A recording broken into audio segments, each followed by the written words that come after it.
on doing. It's just part of it. You know, there's entertainers and there's competitors. And I totally understand that. And my job is to compete. And that's what I'm focused on doing. When it comes to being a supercomputer, he was only second to Skynet in the Terminator series. He is now capable of sending Terminators backwards and forward through time, waging a war with the Shedeur Sanders fans, because people are gonna ask you questions. This is the reason I had to start going to practice. I disagree with you. I think he was taking a shot at Shedeur. You think so? When have we ever thought about the media, those beat writers as entertainers? We've heard his coach, he was on the team when said they're celebs. And he knows what follows Shedeur. Look, it can't be easy being in camp with Shedeur Sanders, right?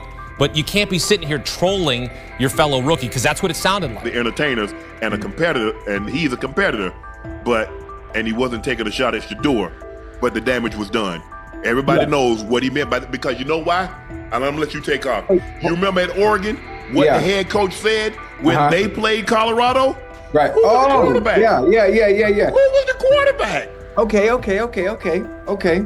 Well, listen, I don't. Hey, Chad, I don't want to do him like that. I'm gonna give Dylan Gabriel a little grace, a little understanding, because I don't think a college kid coming in as a rookie in the NFL would take that kind of shot at a teammate that he's competing with for a job. What if I told you that Saturday night's Browns-Eagles game wasn't about football at all, but about a head coach deliberately sabotaging his own team's future?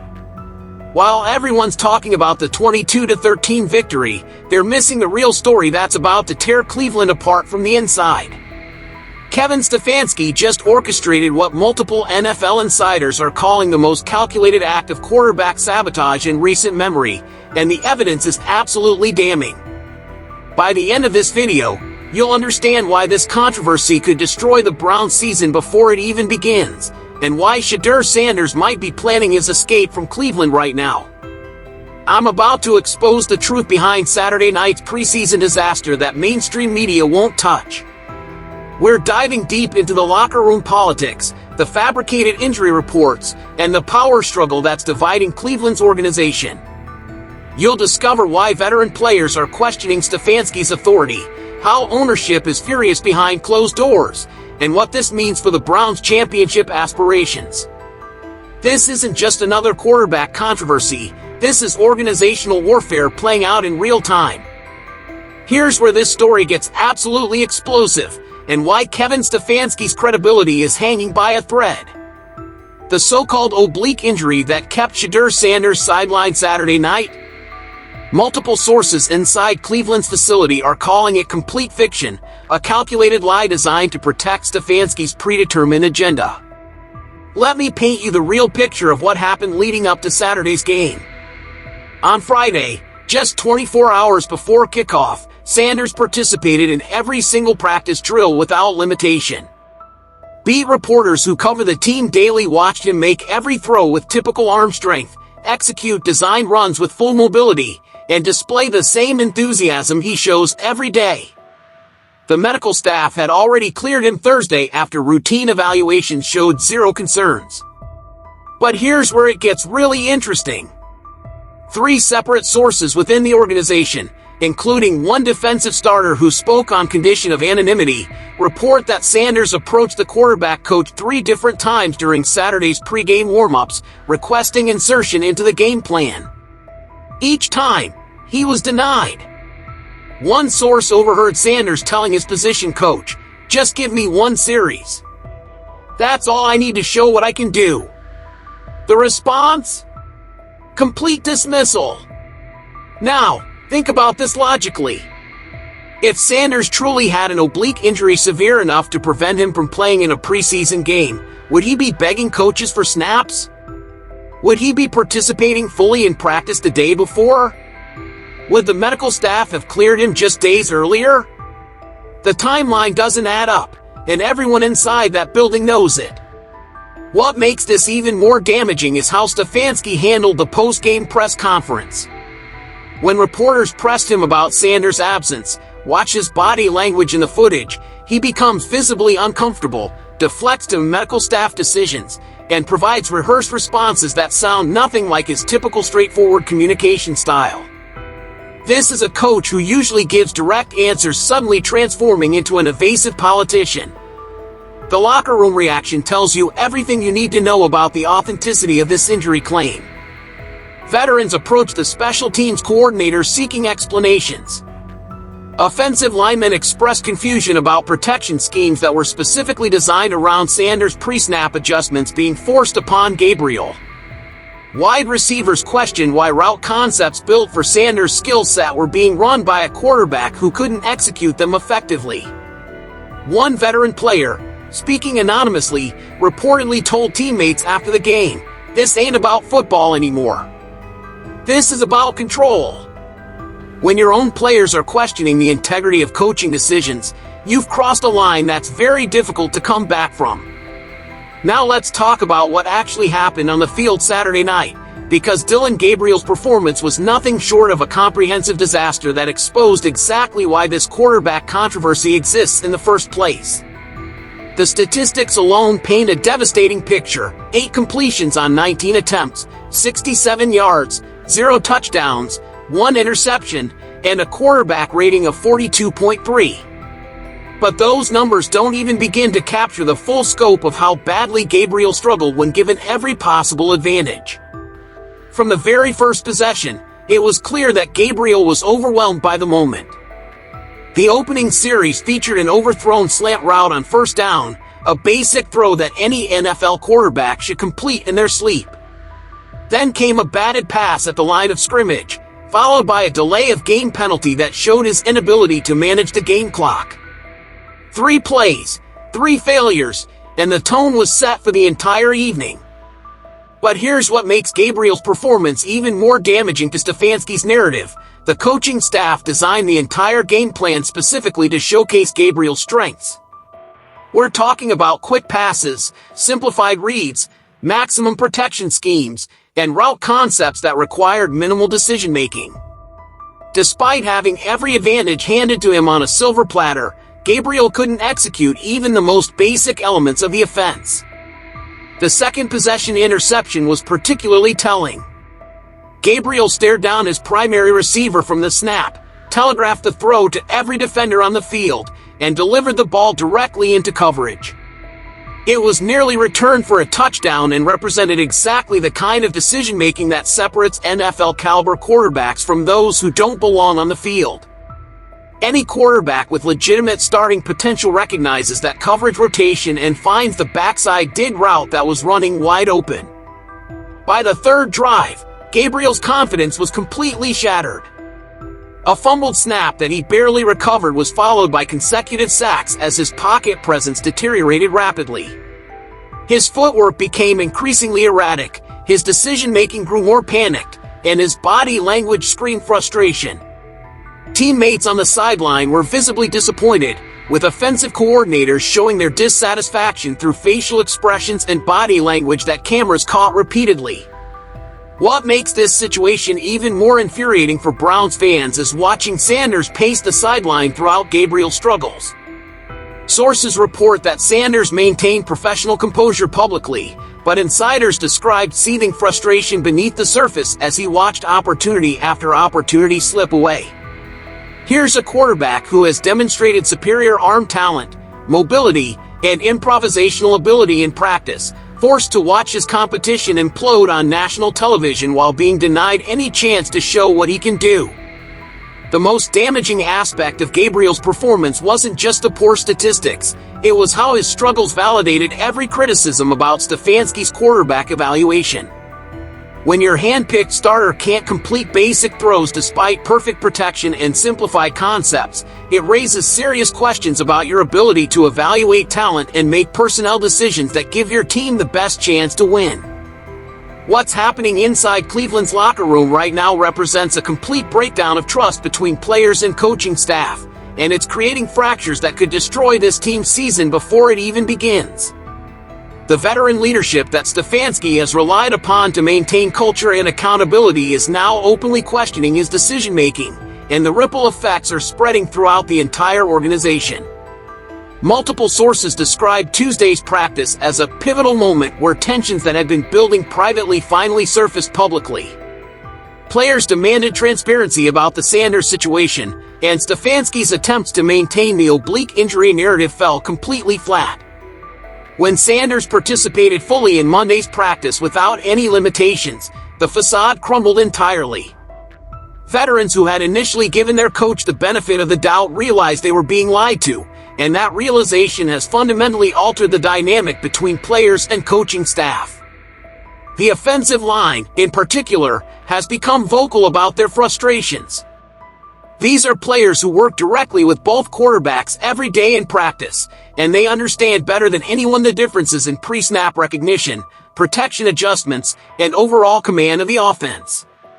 One source claims that multiple linemen approached offensive coordinators expressing confusion about why protection schemes specifically designed around Sanders' abilities were being forced upon Gabriel, who clearly couldn't execute them effectively. Wide receivers have been equally frustrated, though they've been more diplomatic in their public comments. The route concepts that work perfectly with Sanders' arm talent and mobility become liabilities when Gabriel can't make the necessary throws or extend plays when protection breaks down. These players see the difference every day in practice, and watching inferior performance on game day while superior talent sits on the bench creates resentment that's impossible to hide. The defensive players offer perhaps the most telling perspective on this controversy. They face both quarterbacks daily in practice and understand their relative strengths and weaknesses better than anyone.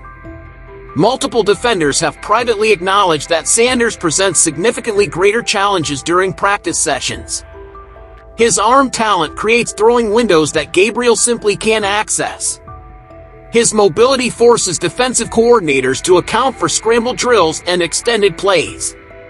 His improvisational ability keeps defenses honest in ways that Gabriel's predictable pocket presence cannot. One defensive starter reportedly told teammates, "We want the best quarterback playing, period." Championships require optimal personnel decisions, and politics shouldn't determine who gives us the best chance to win. When your own defensive players are questioning offensive personnel decisions, you've created a division within your team that's extremely difficult to repair. The most damaging aspect of this locker room rebellion is how it's affecting team chemistry and preparation. Players are spending mental energy on quarterback politics instead of focusing on their own preparation and responsibilities. Position meetings include discussions about organizational dysfunction rather than scheme installation. The cohesion that successful teams require is being systematically destroyed by a controversy that could have been avoided with honest evaluation and transparent communication. Behind the scenes, Jimmy Haslam's involvement in this controversy represents a seismic shift in Cleveland's power structure, and the implications could reshape the entire organization's hierarchy. What happened in that executive suite Saturday night has sent shockwaves through the front office and coaching staff, creating a crisis of authority that threatens to tear apart everything the Browns have built over the past several years. Multiple sources confirm that Haslam attended Saturday's contest specifically to evaluate the quarterback situation firsthand. This wasn't a casual owner appearance, this was a fact-finding mission by someone who had invested significant organizational capital in Sanders' selection and development. When Gabriel threw his second quarter interception directly into coverage, Haslam immediately summoned General Manager Andrew Berry to the executive suite for what witnesses described as an intense 12-minute conversation. The details of that conversation remain confidential, but Berry's reaction tells you everything you need to know about its content. The general manager, who had advocated strongly for drafting Sanders, emerged from the meeting visibly frustrated and departed the stadium before halftime concluded. This is unprecedented behavior from someone known for maintaining professional composure regardless of circumstances. When your GM leaves a preseason game early after meeting with ownership, you know serious organizational changes are being discussed. What makes this situation particularly explosive is the fundamental conflict it represents between different levels of organizational authority. Haslam, who declared Sanders the future franchise cornerstone during draft weekend, is watching his investment being systematically marginalized by a coaching staff that appears more interested in protecting egos than maximizing talent. Berry, who staked his reputation on Sanders' selection, sees his evaluation being undermined by predetermined coaching preferences that ignore performance-based evidence. The power struggle extends beyond just quarterback decisions. It's about who ultimately controls personnel decisions and playing time determinations. Traditionally, head coaches have maintained authority over depth charts and game day rosters. But when those decisions appear to contradict organizational investment and fan expectations, ownership intervention becomes inevitable. Haslam didn't purchase the Browns to watch coaching politics prevent the team from fielding its best players. Sources within the organization describe emergency meetings scheduled for this week, with ownership demanding explanations for Saturday's handling of the quarterback situation. The medical staff finds themselves in an impossible position. Either they're complicit in fabricating injury reports or incompetent in their evaluations. Neither narrative helps their careers or credibility. Team physicians pride themselves on integrity, and this situation compromises everything they've worked to establish. The broader implications extend far beyond Cleveland's organization.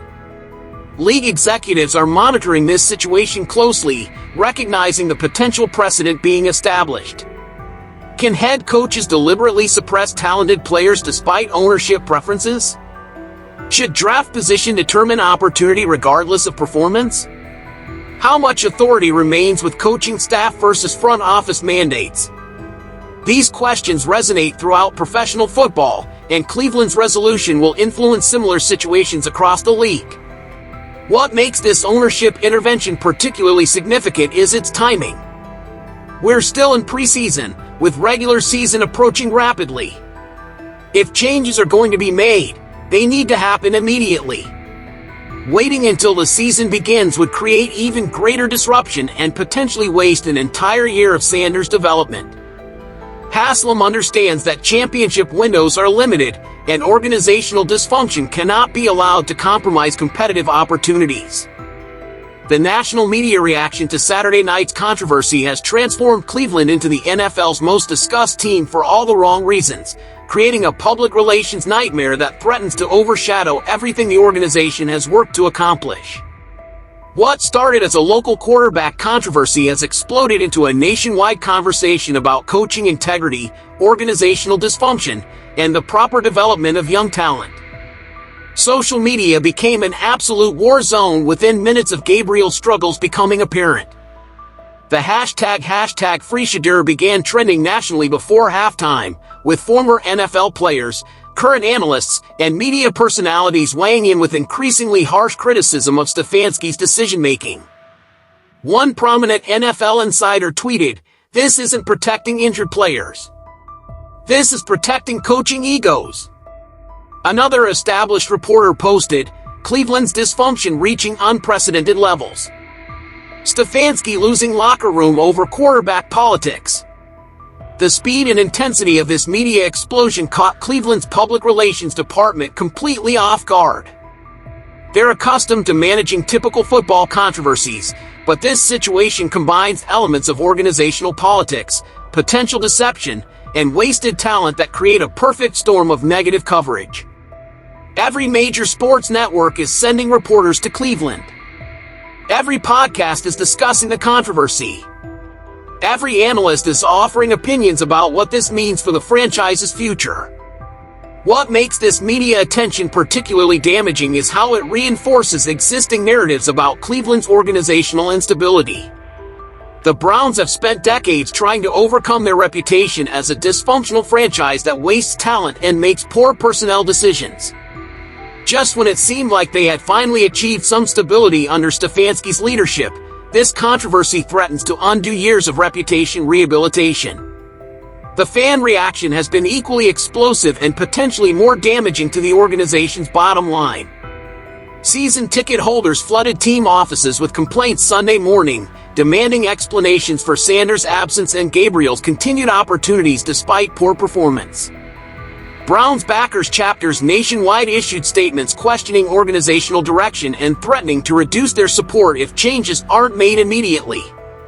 Perhaps most telling is the merchandise sales data that emerged Monday morning. Sanders jerseys are outselling Gabriel jerseys 10-1 despite limited availability, demonstrating where fan loyalty and expectations truly lie. This isn't just casual interest, this represents invested stakeholders who have purchased season tickets, merchandise, and emotional investment in the team's success. When those fans feel betrayed by organizational decisions, the financial and cultural implications extend far beyond football performance. The national media attention has also attracted scrutiny from NFL analysts who typically don't focus on Cleveland.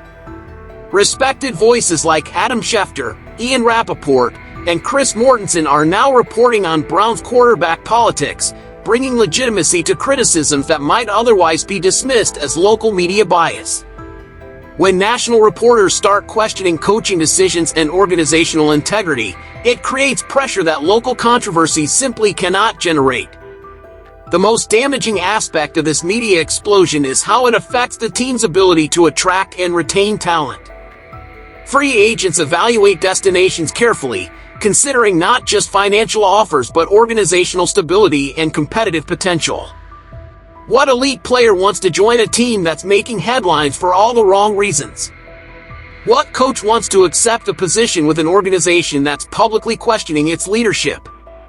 The reputational damage extends far beyond this season and could impact Cleveland's competitiveness for years to come. So here's what we know for certain. Kevin Stefanski fabricated an injury to protect his preferred quarterback. Dillon Gabriel completely imploded when given every advantage. The locker room is in open rebellion, ownership is furious, and the national media has turned Cleveland into a laughingstock. This isn't just a quarterback controversy, this is organizational warfare that could destroy the Browns season before it begins. The most frustrating part? This was completely avoidable. Sanders has demonstrated superior talent in practice.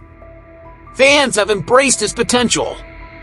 Ownership invested in his development. Yet coaching ego and predetermined preferences have created a crisis that threatens everything Cleveland has worked to build. The resolution to this controversy will define not just this season, but the future of the franchise.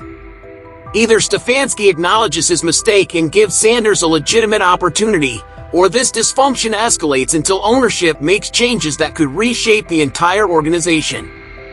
The clock is ticking, and every day this continues damages Cleveland's championship aspirations. What do you think Stefanski should do? Should he admit the injury was fabricated and give Sanders a real chance, or double down on Gabriel despite Saturday's disaster? Drop your thoughts in the comments below. I read every single one and respond to as many as I can. If you want to stay updated on this developing story, make sure you're subscribed with notifications on because this situation is changing by the hour. And if you think other Browns fans need to see this analysis, share this video because the mainstream media won't tell you what's really happening inside Cleveland's facility.